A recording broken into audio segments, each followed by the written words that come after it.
অপরাধী যে তাকে যাতে বিচারের আওতায় নয়, সে কোন বাহিনীর সেটা যাতে দেখা না হয়। যারা এই হত্যাকাণ্ডের সাথে জড়িত, আওয়ামী লীগ, পুলিশ সহ যারা জড়িত, তারা বিচারের আওতায় আসবেন, তাদের শাস্তি হবে। এবং এই ন্যায় বিচারে একটা নিদর্শন হয়ে থাকবে শুধু বাংলাদেশের জন্যই নয়, পৃথিবীর জন্য, যে যদি কেউ স্বৈর শাসন কায়েম করতে চায়, জনগণের উপরে আক্রমণ চালায়, জনগণকে হত্যা করে, তার পরিণতি আসলে কি হয়। দ্বিতীয়ত আমি বলেছি যে এখন পর্যন্ত ট্রাইব্যুনালে আমরা সন্তুষ্টি জ্ঞাপন করছি, বিচার চলছে, কিন্তু মামলা কিন্তু আরও অনেকগুলো, এটা কিন্তু মাত্র একটা মামলা। ট্রাইব্যুনালে অনেক মামলা রয়েছে এবং সাধারণ কোর্টে আরও অনেক মামলা রয়েছে, গুমের মামলা রয়েছে।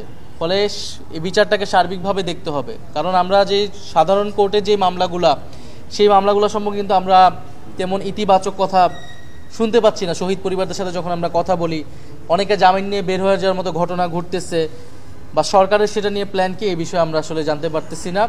ফলে সেই মামলাগুলো যাতে যথাযথ গুরুত্ব সহকারে দেখা হয়, এইটা আমাদের আবেদন থাকবে।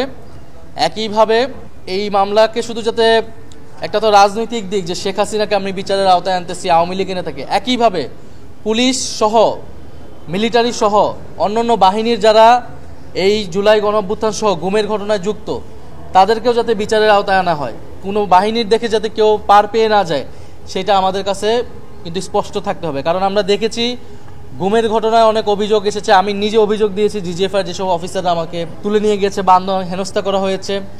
এছাড়াও যারা সেনাবাহিনীর বিভিন্ন অফিসার, র্যাবে যারা ছিল, ডিজিএফআইতে যারা ছিল, তারা যেই নেতিবাচক ভূমিকা গুমের ঘটনা এবং জুলাই গণঅভ্যুত্থানে পালন করেছে, আপনারা রামপুরা বাড্ডার ঘটনায় দেখেছেন, বিজিবির একজন আর্মির অফিসার, এদেরকে কিন্তু এখনও গ্রেফতার করা হচ্ছে না। ফলে ট্রাইব্যুনালের কাছে এবং আদালতের কাছে, সরকারের কাছে আমাদের কিন্তু আবেদন থাকবে যে অপরাধী যে তাকে যাতে বিচারের আওতায় নয়, সে কোন বাহিনীর সেটা যাতে দেখা না হয়।